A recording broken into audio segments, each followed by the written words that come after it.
So I live pretty far north. It's less than a day's drive from the Arctic Circle. We get very, very short summers and very long winters, very cold winters. Uh, it's October now, and it's already cold enough where, sitting down I need, gloves and extra layers. Uh, but as someone who spends most of my time outside, whether it's hiking, camping, or just being outdoors in general, uh, it's important to me to be able to stretch out the season as much as possible.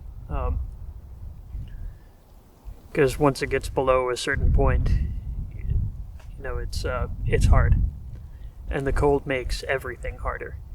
You need to carry more gear. You need to carry heavier gear. You need more clothing, more layers, more food. So today I'm going to go over some of the things you can do to stretch out your season. Important ways to keep warm and keep safe in the winter months. I have notes for this video, so hopefully I won't ramble too much. The cold makes everything harder. You gotta carry more stuff. You have to. You need more clothing. You need heavier gear. You need to carry more food. Sometimes you need to carry more water, depending on where it is that you live. The nights are harder. The days are harder, and the nights are longer. You need to set up camp sooner. You can't move as far.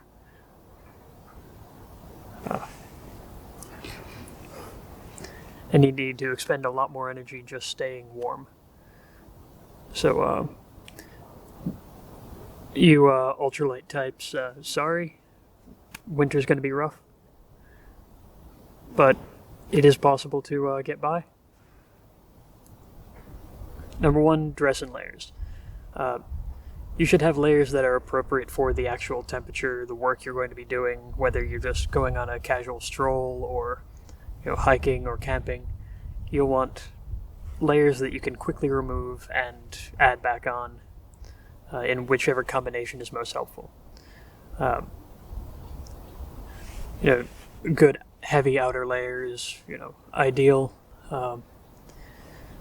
If it's wet or rainy or just around freezing, you want something to keep yourself dry, to keep dry on the outside.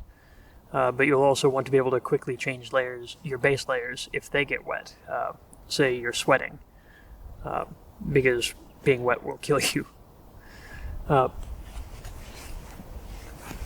Like right now I've got it's not too cold, but it is quite chilly. I've got a base layer of a cotton t-shirt, which isn't ideal, but it's what I stepped out the door with. I've got wool sweater, I've got chamois or a scarf, I've got my wool coat, and those are generally enough to keep me warm when I'm moving, but not too warm as long as I keep the coat open. Not too warm so I don't start sweating. But if it gets a bit colder, I've got a down vest, because loft is an important part of layering. Which brings us to number two. Stay dry. If you don't dress in layers and you only have one big overcoat, one big puffy coat, and it's a bit too much, you'll start sweating. If your base layer gets soaked through and you don't have any way to regulate the amount of insulation you have, that base layer is going to stay wet. And as soon as you stop moving, it's going to ruin your day. Being wet when it's cold can kill you. Just flat out, it can kill you. Stay dry. Number three, change out of wet clothing. Just as soon as you stop moving, if your base layer is wet, if your t-shirt's wet, if your socks are wet, as soon as you stop moving, you need to get those wet clothes off and put something dry on. Number 4, insulate yourself from the ground. When you do stop, you're going to want to sit down. If you're staying for the night, you're going to lie down somewhere. You need to be off of the ground or insulated in some way. Whether you just have a foam sitting pad, or you sit on a layer of blankets, or a stool, anything to keep you off of the ground, because direct contact with the ground will take away a lot more of your heat than the air will. So you want to stay, you want something insulating you from the cold ground. Number 5, calories. When it's cold, your body has to work extra just to maintain proper temperature. Expect to need to carry between 30 and 50% more calories than you normally consume. Bare minimum.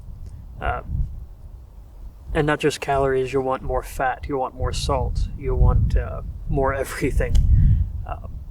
So you're going to need to carry extra food, and you're going to want to make sure that food can be had hot. Because cold food when you're cold, while it's better than no food, you'll definitely want some way to cook it. Number 6, hikers will be aware of this one, but eat more, eat often. You don't want to just have your 3 meals a day, if you even eat 3 meals a day normally. You're going to want to snack throughout your time outdoors. You want to eat a heavy breakfast. You want to have something to snack on while you're moving, just to maintain that fuel source. You need to, because you are burning more calories, you need to be able to spread those out throughout the day. 7, take it easy. Don't sweat. You'll need to adjust your pace to, move more slowly. Move fast enough to stay warm, but don't work so hard as to break a sweat. As I said before, being wet will kill you, so you want to reduce as much as possible the chances of being wet and cold. 8, wool and down are going to be your best friends. Wool retains its insulative properties even when it's wet. Not 100%, but it can still keep you warm even when it's wet. And down is just really good loft. It's lightweight.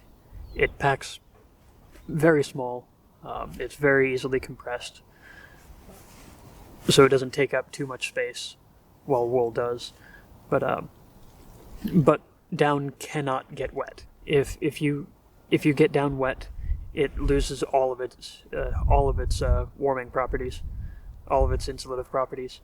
So it needs to be a mid layer, or underneath some kind of rain protection or moisture barrier. 9, cotton kills. Cotton does not have the insulative properties of wool or down or pretty much any material. As soon as it gets wet, it's completely useless. And when it's cold, it's not going to dry out. Unless you've got a fire or some other way to dry your clothes, cotton's a bad idea. For your base layers, you're going to want something that either retains its insulative properties when wet, or you're going to want something that dries very quickly, even in the cold. Cotton doesn't do that, so avoid that whenever possible. Number 10, change your socks. Even if, anytime you stop, just change them. Even if you don't think they're wet, just change your socks. It makes a huge difference. And on that, on that note, you'll want to carry enough extra socks. General rule of thumb is 1 pair for every 6 hours you think you'll be out, and a spare. If you're going to be staying, camping out, if you're going to be staying the night, you'll want a nice, heavy, thick pair of socks to sleep in that you only use for sleeping. 11. The wind will sap your soul. Right now the wind isn't too bad, but it's getting to me already. I mean, I've been out here for 2 hours trying to film this video, and it's starting to bite. And it's not even that cold out today. One of your layers should be some kind of wind blocking layer. Usually wind blocking layers are rain blocking layers, sometimes they're not. But you want something that can protect you from the wind. 12. Cover your ears. Our ears have a lot of blood vessels in them. When we're overheating, our ears will act as a natural sort of radiator or heat sink for our heads, but it works both ways. If it's cold, we'll still lose a lot of heat through our ears, and you just want to keep those things insulated, because frostbite is very real. It is not fun, and I've seen what frostbite can do to fingers, toes, and ears. It's not pretty, and you just don't want to risk it. You've got options. You could have a nice fur hat. We've got a merino wool. What do you even call these?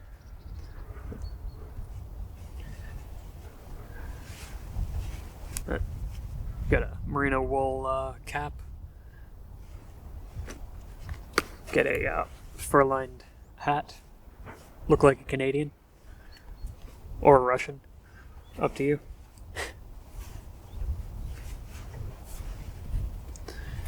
But whatever it is that you do it with, just keep those ears covered. It'll make a huge difference. 13. Fire is good. If you're gonna stop for the night, you might want a fire. Hell, even if you're just going out into the woods for some lunch, you might want a fire. Just remember that your gear, your tent, and you are flammable. Even if it's cold, even if you think you want to huddle up close to the fire, or if it's just cold enough to warrant a really big fire, you want to maintain a proper distance between the fire and your equipment, or the fire and your tent, because the last thing you want to do is set your shelter on fire and end up without shelter. That'll definitely ruin your day. So just be careful with fire. Should go without saying. Lastly, hot beverages and soups will get you by even when the food runs out. Just it's good for morale. It's just good overall. Almost forgot to mention. So I guess bonus tip: if it's below freezing, don't let your water freeze.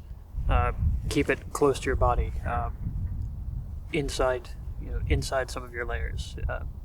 Let your body heat keep it warm. If it freezes, you're not going to melt it again.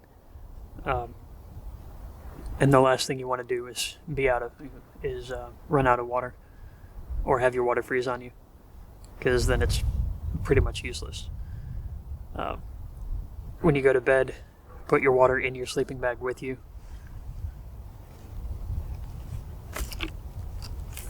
Because not doing so would be a bad idea. If you've made it this far, thanks for watching. If there's anything I forgot, please leave a comment below. Tell me what I've forgotten. I'll probably cover snow in a future video when there's snow to demonstrate with. And when I give a shout out to Anchovy Draws, there'll be a link to her Twitter in the description and in the channel description. She drew the new logo here, there. I can't tell from here. Yeah, she drew the new logo. I'm really happy with it. It'll be printed on some cool stuff in the future. So yeah, I want to thank Anchovy for doing that for me. And yeah, bye. Get some lunch before it gets cold.